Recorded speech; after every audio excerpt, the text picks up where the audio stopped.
So for the unusual questions for differential equations, I had mentioned in one of the previous videos, I think during the key pointers as well, that there are as such no unusual questions for this topic. If you know how to integrate, if you know how to do algebraic manipulations, you are good to go for any kind of questions in differential equations. It is that easy. But yeah, you should be good with the integration and the manipulations. Let's say still if you're having any kind of doubts, always reach out to me on my WhatsApp group, or you can also reach out to anyone of your favorite teachers, your batchmate, whoever you like, and solve your questions. But still, if you're interested to solve one question with respect to this, which is not that difficult, but just in case you might have difficulty in maybe separating the variable, then this is one of the questions that I could find.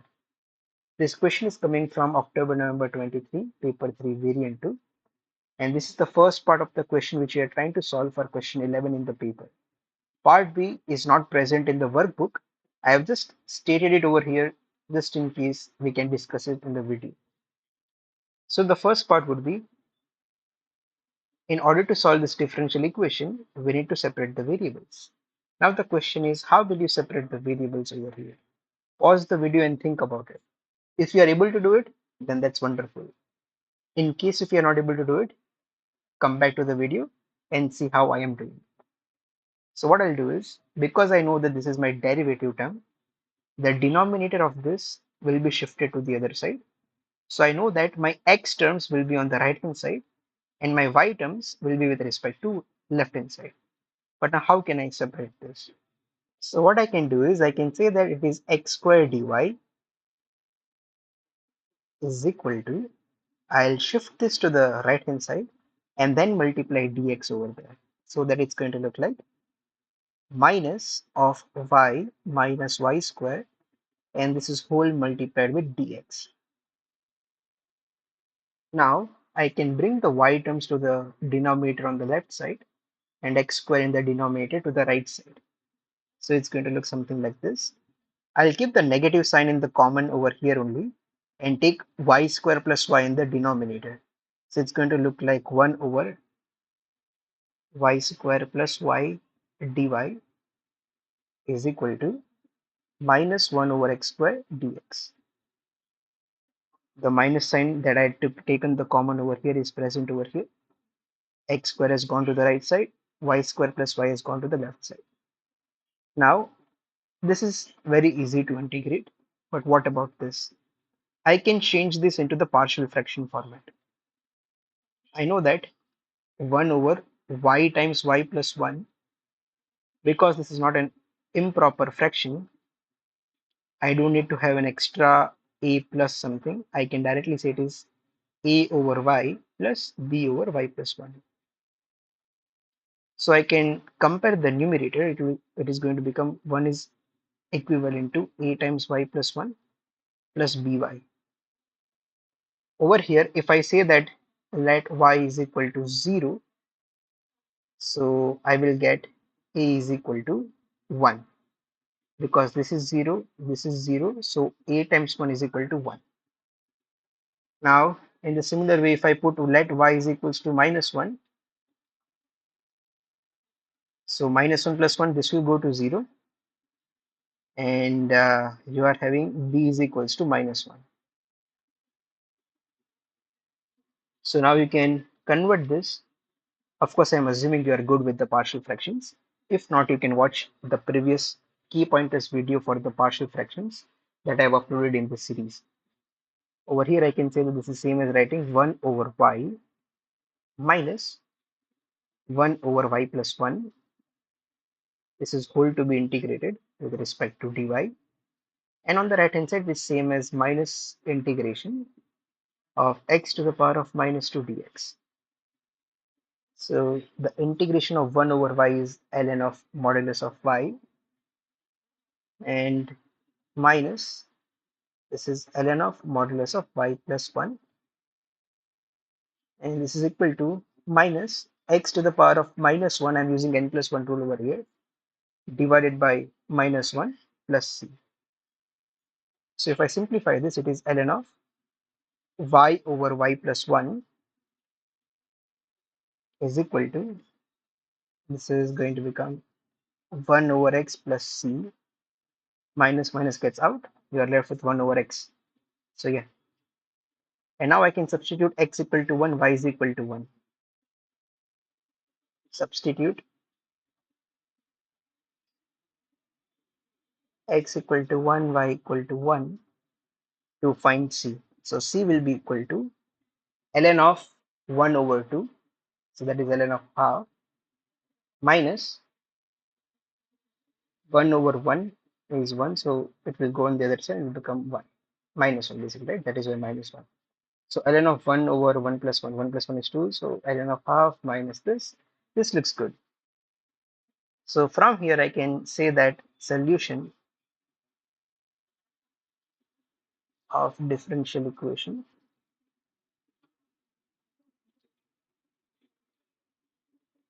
is as follows. Ln of y over y plus 1 is equal to 1 over x plus ln of half. I can also write this as minus ln2 in case if I want, because ln of half is same as writing ln of 2 to the power of minus 1. I can bring minus 1 from the power using the power rule, and then this is minus 1.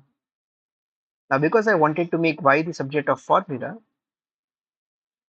what I can do is I can first of all grab the ln term to the left side so that it becomes ln of y over y plus 1 plus ln of 2. So then I can use ln a plus ln b as, I can use this rule ln a plus ln b as ln of a into b. So I can multiply 2 in the top. So this is going to become ln of 2y.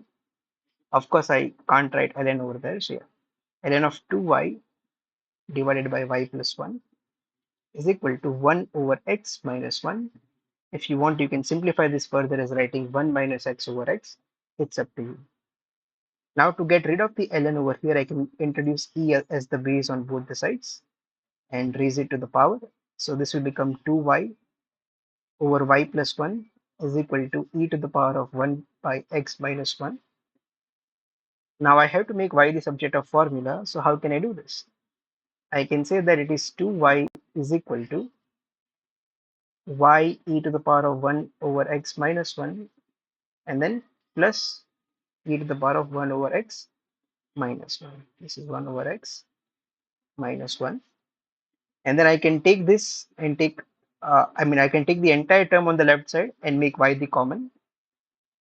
So it's going to become y times 2 minus e to the power of 1 over x minus 1 is equal to e to the power of 1 over x minus 1. And therefore my y will come out as e to the power of 1 over x minus 1 whole divided by 2 minus e to the power of 1 over x minus 1.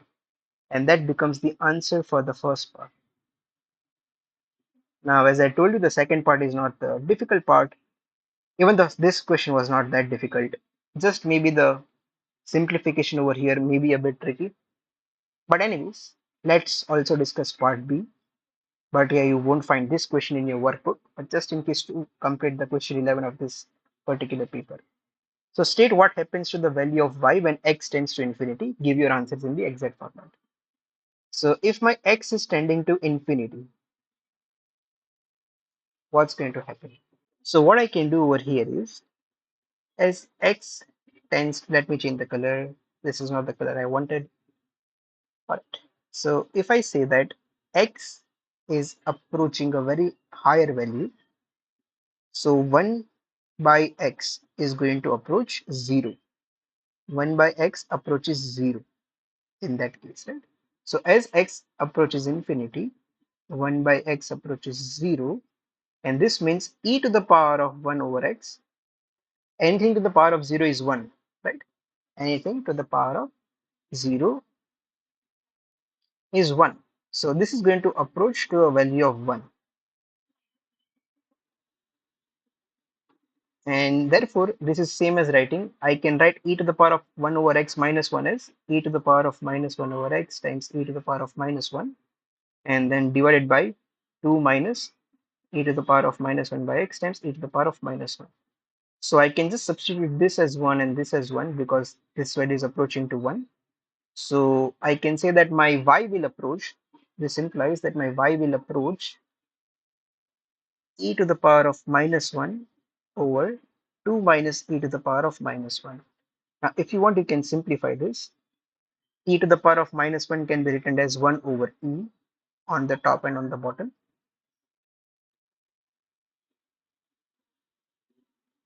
Now multiply e on the top and on the bottom so that it becomes y approaches 1 over, it will become 2e because of course e is multiplied with the entire fraction, I mean the denominator, minus 1.